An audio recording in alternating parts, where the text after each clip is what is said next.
Alright, this is 48 Conclaw, and today here I have something a little different as I tend to have. It's a Magnum Research, as you can see from the box. It comes in a nice box. So if you didn't guess it already, I picked up a Desert Eagle. So we can start with kind of the case. It's a nice plastic case with kind of foam inserts. Basically all you can fit is this pistol. You might be able to cram something else in there if you want, but for all intents and purposes, it's kind of a case just for this pistol. There's no cutouts or anything. It's just, like I said, this corrugated shit here. So let's start off with the mag is empty.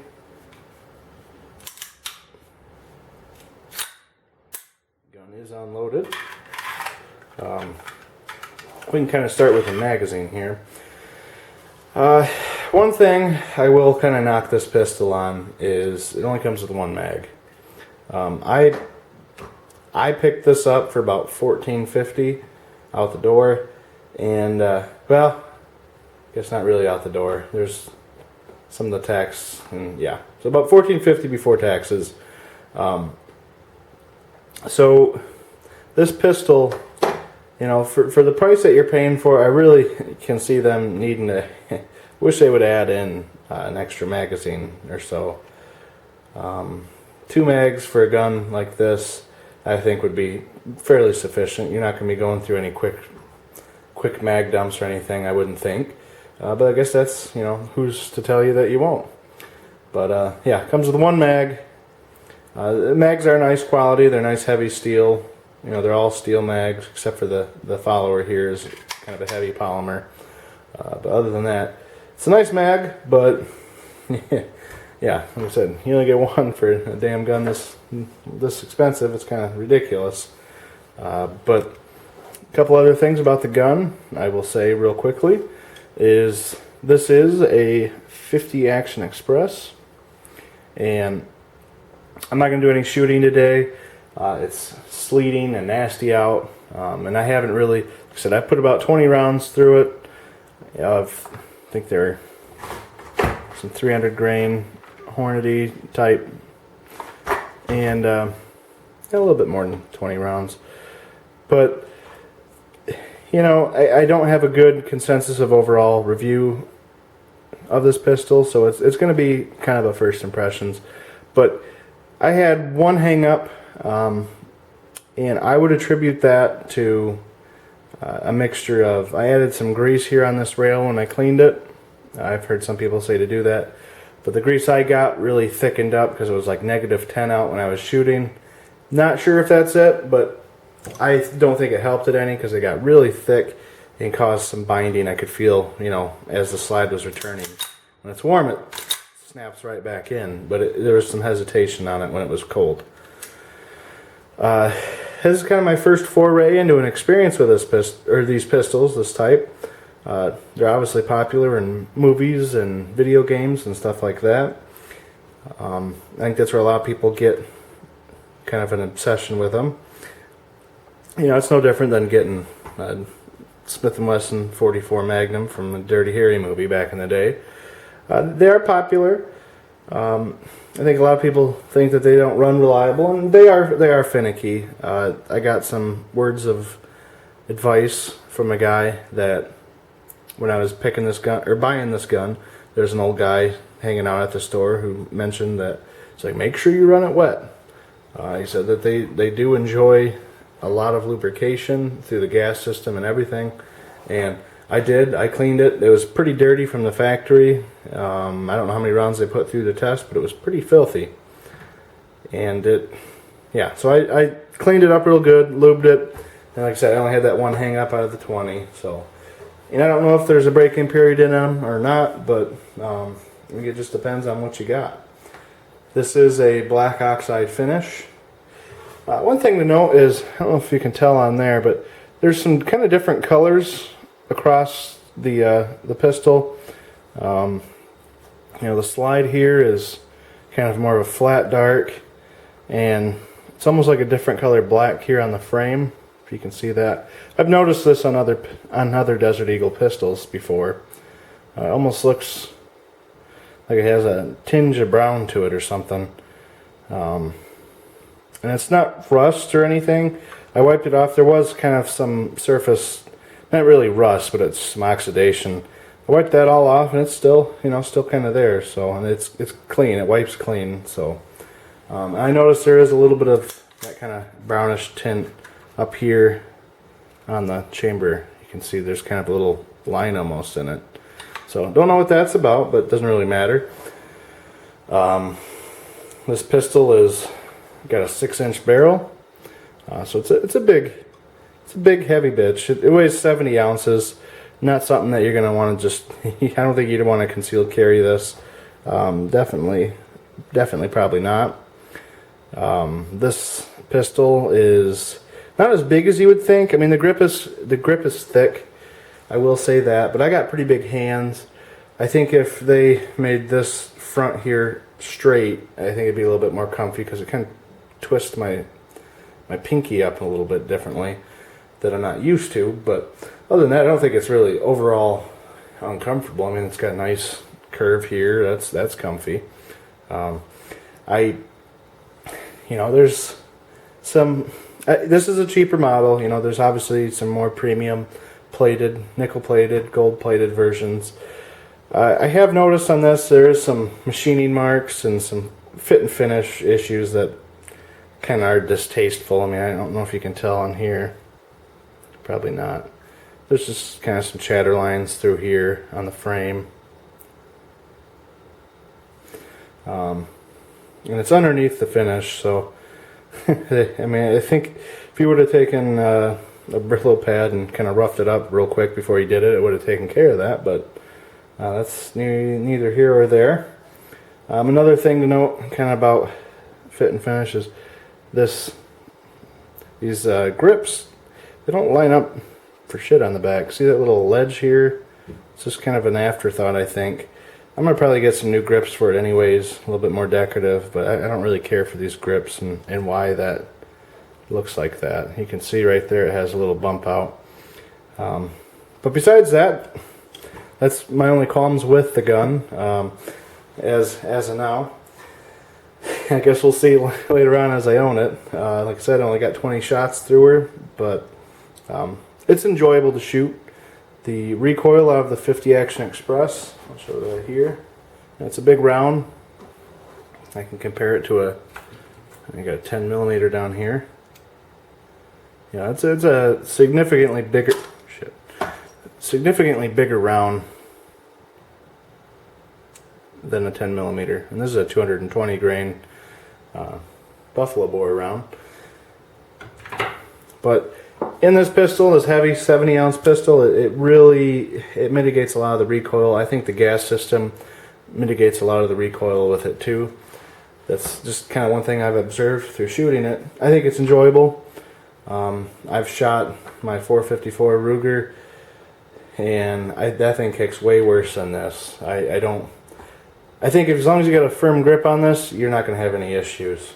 Some of the controls I've heard complaints about. Like I said, if you got small hands, this is not the gun for you. This ledge here for the slide release, slide lock. It's nice. I got good reach with it. It sticks out quite a bit. It has some nice little ledges there to be able to get a good grip on it. I've heard complaints about the safety, not being able to reach that and having to use like a two-hand grip to do it. I could see, if you're shooting, using that in a defensive situation, but I can actually reach it with my one hand. So maybe I just got some big freakish hands, but not a deal breaker for me. It'd be easier I think if you made it a frame safety back here, it would be easier, but whatever. That's just what their design is, and kind of deal with it. If you want one, you're going to deal with it, I guess. Yeah, so this pistol, like I said, it's a heavy gun. It's not as big as you think. I think that it's heavy, and it is big. But for comparison's sake, I have my Glock 40, which feels amazingly light compared to after handling that for a few minutes. But I mean, the size of them, get them side by side here. Yeah, here. The size of them really, I mean, this is the biggest Glock made. You line up the grips here, like that. I mean, they're not horribly different. It's a big gun, but I wouldn't say that they're completely, I wouldn't say the Desert Eagle is a completely a monstrosity. I mean, it is thick, but, you know, right there. It's not as bad as you'd think. I mean, it's got some nice tapering on the barrel here. I really think that design-wise, I think that's why a lot of people like this gun is, you know, look at these features here, you know, the slants, the sharp curves. It's kind of like an homage to the 80s mega gun. You know, I think people just like them. They're cool. They're a cool gun. They have a cool system. I'll get right into that. It is a gas-operated system, as you can see here. It does have an AR, not an AR style, but it is a rifle style bolt. And those lugs, you know, as it goes forward in the battery, they'll twist and lock up. So you really get a nice tight lockup with this when you got a round in the chamber. And I guess I did see something I want to note on, is that it does throw the brass like straight back. And you can see there on the finish it has some brass markings and stuff. And that's something that's, you know, that's nitpicky. I think if you had a chrome plated one, I don't think it would show up as much, or you might be able to buff them out. But in this black, it's going to happen. So, you know, if you're a finish Nazi, you definitely don't want to probably get the basic black. But you know, keep on going here. The takedown is actually one of the simplest I've seen in quite a while. I'd even go to say it's almost simpler than the Glock. You just hit this button here, get a grip on the barrel here, hit that, and it pushes that little thing there, and you push the little takedown lever forward. Oop, the barrel slides right out. And that's kind of the cool thing with these, is you can get the Desert Eagle. You can buy this barrel. They're not cheap. I mean, there's a lot going on in these barrels. It's not just like a Glock barrel, which is pretty simple to machine. You know, you got these locking lugs, you got a gas port that goes down, runs the full length, comes out here into this little gas port here. There's just a lot going on with these, and I think you can get them for around $400 or so. Then you got the slide here. It's got quite a significant recoil spring setup here. It's got dual rails, but there's a twisted spring and a regular spring running on it, and they're kind of connected by this piece here. Let's get the slide off. Like I said, there's a bolt here. Pretty basic stuff. It looks pretty normal. Yeah, nothing out of the norm, save for the bolt. The gas piston here is a little bit of a different part. That'll ride right into here underneath the barrel, as you can see. So gas gets expelled through the chamber, comes here, pushes the slide back. So on the frame end of it, it's actually really simple. There's not much going on here. There's some parts underneath here for the hammer, but it's got a simple trigger bar, and I mean, there is not, as far as the trigger mechanism, there's not much to go wrong on it. There's, you know, not much confusion there. So I can go ahead and get this. Well, yeah, and there, earlier I said the machining isn't perfect. It's not. And I hate to diss it, but you know, I think if you're going to spend a lot of money on a pistol like this, you're going to want to have a good finish on, as far as like the finish work for milling. I mean, you can see in here, it's not really as bad as I probably am saying, but compared to, I mean, it's better than Russian World War II. That's just sloppy as hell. This is kind of more in line with like a Turkish made gun or something like that. You know, it's still good quality, good steel and everything, but just, you know, maybe not quite the. You know, I think the stainless steel models are a lot nicer, but that's, yeah, those cost a little bit more. This is all I really needed, truthfully. So you gotta make sure you get these back in. One thing to know is, like, there's a little notch out here on the gas piston there. And when you get this, it's not hard to get back together, but you gotta make sure that little notch cut out there rides on this little tab here on the spring. So your first time it might be a little bit confusing to try to get it back together, but it's not too bad. Want to make sure it locks that up. Make sure the springs go into their right home. There's two little holes back in there that they set into, and there we go. And then when you're getting ready to put the barrel back on, you just push it and flip the switch back, and you're locked and ready to go. So that's one of the coolest features, is kind of the takedown. For as complicated as the whole gas system is, it's, you know, the takedown's pretty simple, and it does offer you the option to go, you know, if I wanted to buy a 44 mag barrel, I believe all you need is the 44 mag barrel and another magazine for 44 mag. The 50 AE holds 7 rounds, and the 44 holds 8, and the 357 holds 9. If you want to switch it up to a 357, you're going to have to change out the bolt, because the rim on the 50 Action Express is the same as a 44 mag, and it was kind of by design when they made this to make it easier. As far as I know, there's only 2 guns really still produced that the 50 Action Express is made for. That'd be the Desert Eagle, and I believe Magnum Research makes the BFR in that chambering as well. There were others, but it kind of fell on the wayside. I think Automag or AMT made a design, kind of an ugly design, but they made one. And I think LAR Grizzly, there was one there, kind of 1911-esque, but bigger. But yeah. So this is, you know, this is kind of my fun pistol. I'm going to probably use it for, you know, like I say with every pistol, and might try doing some deer hunting with it. Just really kind of enjoy it. I think a lot of people, you know, have a hard time finding a use for this pistol, but I think it's, you know, fun is a good use to me too. So if all I get out of it is a fun pistol, then I'm glad I get to have fun with it, because it's something different. You don't see them every day, but they're easy to get still, I guess, if you're going to go that far. But yeah, they're a heavy, big gun.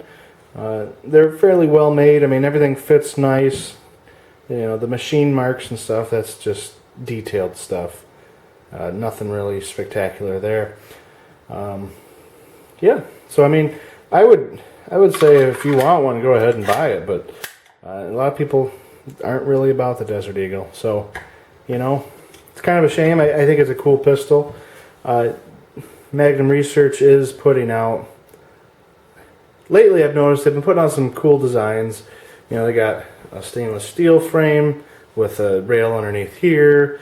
They have some Cerakote color options. They have some, they came out with their L5 series, which is a 5-inch, but with an aluminum frame. But that's only in 357 and 44 mag, I believe. They do some really cool, nifty cutouts here to really lighten the gun down, and on the slide to make it for use in, I believe it's New York, where they have a handgun weight limit law. But, you know, the company is not going anywhere. They got bought out by Carr a couple of years back, and, you know, these used to be made in Israel. This specific model is now made in the USA. So, you know, I believe that Magnum Research always held the patents and the designs, so it's an American designed gun, but they just had IWI, IMI make them and produce them because, you know, for whatever reason they couldn't find an American one for a while there.